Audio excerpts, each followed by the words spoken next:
Hi, everyone. Welcome back to the Dream Zone. Today, I have Shelly Martinez joining me. She is a former WWE wrestler and a model. We're going to delve into a recurring dream she's been having about some kind of crazy pet shop. So let's go right ahead. Okay. Well, thank you for having me on here. I'm obsessed with your content Oh, because bless you. before I get into the dream, I have always been a dreamer. So when I discovered you through April Hunter, you just hook, line, and sinker got my attention because of all the awesome work you do. Just by watching your content, you've helped me so much. So Oh, to be good. here, like I'm obsessed with you and what you do because Oh, gosh. but it's true because you have no idea how much healing I've been able to have because you've helped me decode some things going on. So when you hit me up about, hey, would you be interested? I'm like, oh my goodness, yes, yes, please. Do this. Awesome. Okay, so this one, there's different variations of it depending on where I am in my life. But I always end up in this like pet shop store type of thing.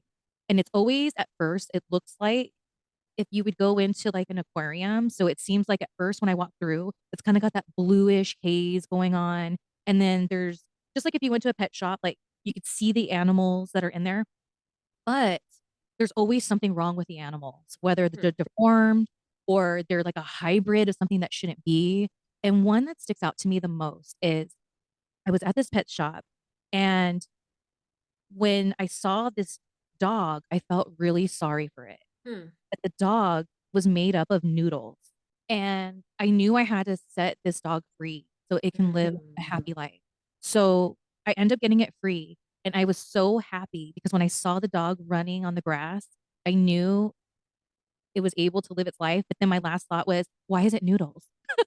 Oh, that was your waking thought? Yeah, why Oh, was it noodles? interesting. And to this day, I think of that dream a lot. It happened less than a year ago. Okay. And the pet store, that's reoccurring. That happens all the time. It just the things change. But what really stuck out was because the that dog only made an appearance at one time, and I so happened to be with my mom, who I don't have the greatest relationship with. Complicated. So that stood out to me that she was there, and she kind Okay. of knew the dog was there, but wasn't really concerned about it or concerned or aware that I cared to save this dog. Okay. When did all these pet dreams start? Um, I want to say they became more frequent the last like 10 years or so. Okay. In these dreams, when you're in the pet shop, do you know why you're there? Are you there to get a pet? Are you there to look around? Do you have any idea? A lot of times how it starts out is, I live in California. I grew up here. And so we have Universal Studios Hmm. and they have the Universal Studio Tour. I know that Orlando has one too. Hmm. So they have the tour. So a lot of times this dream starts that I'm in that back lot, but the tour is very exclusive. It's not like open to the public, but I'm with a group of people. And when we walk through these different rooms, and one of them almost turns into like Haunted Mansion at Disneyland S, it ends up where the last room I go to is that pet shop. And then when I'm aware of the dream, I'm Here. like, oh, here I am again. That's the vibe. Here I am again. Okay. That's a very interesting and powerful thought that's going to tell us a lot. So, places in dreams are actually geographical locations in dreams will almost always be connected to a psychological or emotional place in your real life. Now, we will use geographical terms to illustrate where we are in our life or where we are in a particular situation. So, your thought of, oh, here I am again, you get that dream and that dream thought whenever you're in a situation or a psychological place that you keep winding up in real life. Okay, now in the dream, it's like part of an amusement park attraction as opposed to you going in there to actually purchase a pet. Right. Okay, let me think about that. Well, let's jump to the fact that the animals in the pet shop are like weird and deformed, right? At times, yeah, they're either deformed or they're like some kind of weird hybrid that just like doesn't exist. So that's why I say they're just like always weird. It's and like the dog with the noodles. It's like it's just never a normal Mhm. pet or whatever there. It's always weird somehow. Okay. Okay. So this is a question that I always ask, and it seems stupid, but go with me because it's going to get us where we want to go. All right. Describe a pet shop to me like I'm 5 years old. What is it? What is its purpose? Not the one in your dream, just in general, a pet shop. Okay, well, a pet shop is a place where you go so you can typically get stuff to take care of your pet. Sometimes you can adopt a pet there. I used to enjoy seeing the pets at the pet store, but now that I'm aware of how some pets could be treated at a pet store, I don't like the pet store anymore.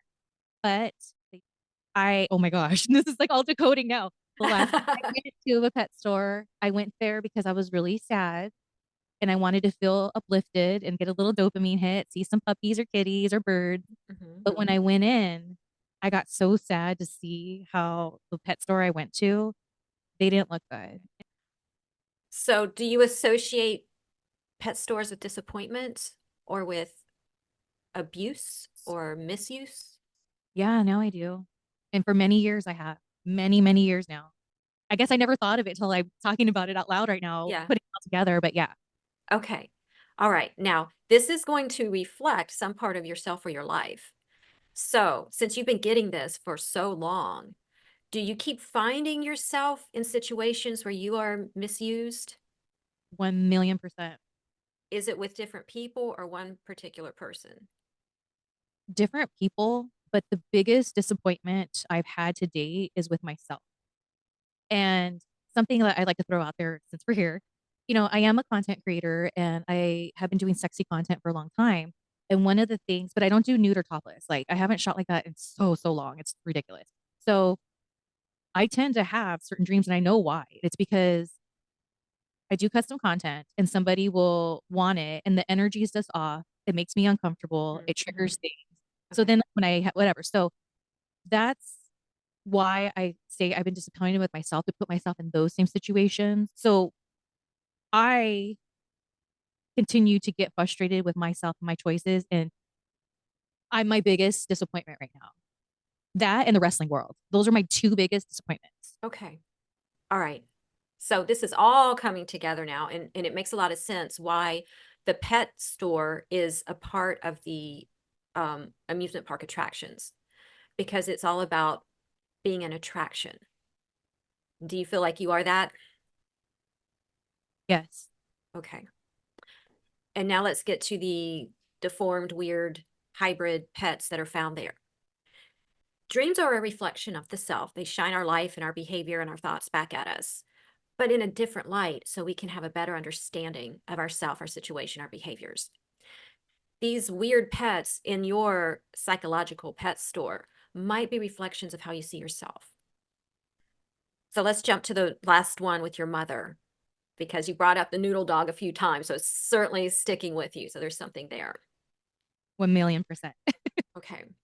All right. So dogs usually, archetypically, most often will represent some sort of relationship in our life where there should be friendship, companionship, loyalty. Now, this could be a love interest. It could be a family member. It could be a friend, a coworker, where those qualities should be there.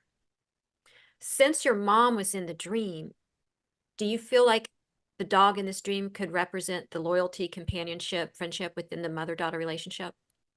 You know, thinking about it, yeah, because it was noodles. And to me, like, aside from when you eat noodles and they're awesome, Mhm. noodle of a person to me is somebody that kind of like is this and doesn't really, and doesn't speak up and kind of lets people Mhm. walk on them and, Yes, they're you know, not firm. They're confident. flexible and Exactly. wishy-washy. Whatever. Okay. Yeah. Yeah. Mhm. So that thinking of it in that way, yeah, dude, the noodle dog. Have you recently done something that has freed you from the mother-daughter dynamic between you and your mother? Yes. Do you wanna share? Um, I'll share part of it. Okay. So the first time I feel like I owned my energy with my mom, Mhm. and I say this with no bitterness, by the way. She is my biggest bully I ever had in my life. Oh gosh.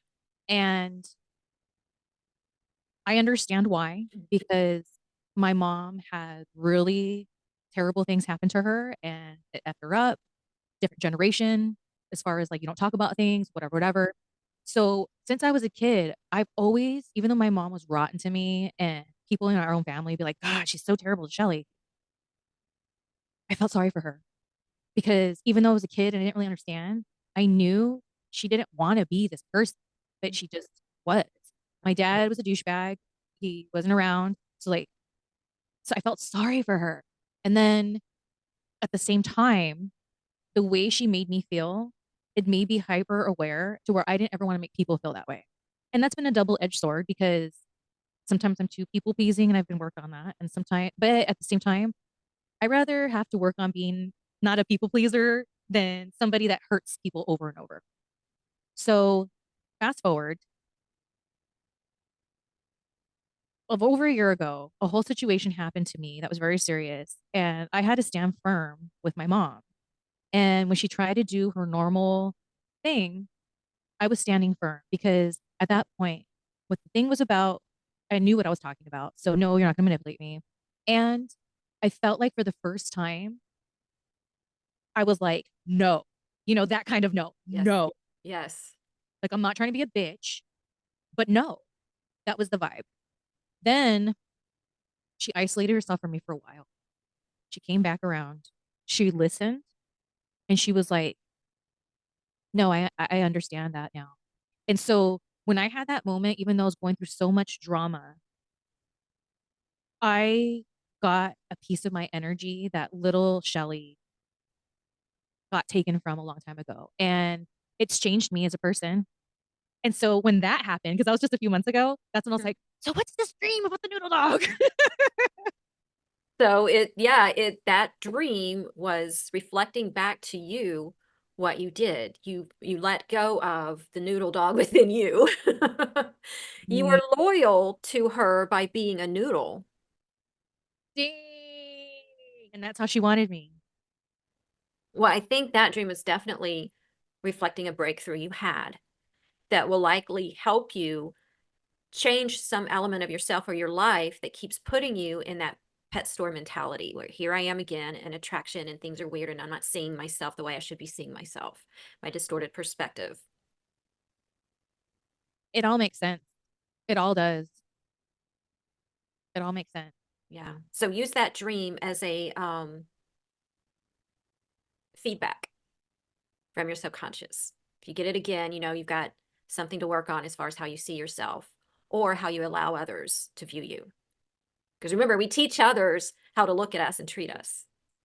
And that goes back to my disappointment with myself because with the sexy content, because I need to get paid, Mhm. I allowed certain people to talk to me certain ways or whatever. And then I'm like, why am I doing this? Like, so what? For a couple $100s, it's just not worth it. That's where like I'm at with that stuff. Mm. And I'm in a position to where, I've been in a relationship now for 8 years. If I didn't make any money, I would still have food to eat, a place to sleep. Like, so I shouldn't, it's that what I feel I need to unlock is I need to get that mentality out of hustle mode because I don't have to do that anymore. And it's effing with me and it's effing with my peace because it's going in my dreams. And I just hate that because I just want to be at peace. And when there was a time where I wasn't doing the custom, I don't know if I should do it back and forth work, Mhm. I didn't have those types of dreams at all. You Mm. know, I had different types of dreams that would come and then it was almost like I'm like, yay, I went to that place. It wasn't, why did I go there? Like, what does it mean? It was more like that totally makes sense or whatever. Like, Mhm. it was a good thing. And I know when I consistently have the weird dreams that make me like uneasy, I'm not in, I, like you said, I need to change some things in my life. And those aren't the times where I was at peace with myself. Mm. And I keep throwing out there the custom content stuff because I know that's like a mainstream thing now. And I think people need to take it from somebody like myself that's been doing this since before it was a thing. I'm talking like in the year 2000, I was Mm. doing stuff and they don't understand how it can mess with you. You think it's just the money, you think it's easy. Oh, I just got to sit there and shake my butt or whatever. But sometimes it can get to you. And so I just want to throw that little message out there to anybody out there watching this. Maybe you're having dreams and maybe you do the same kind of work. Just saying. What is the cost of it to your peace of mind and your soul? 1 zillion percent. Right. 1 zillion percent.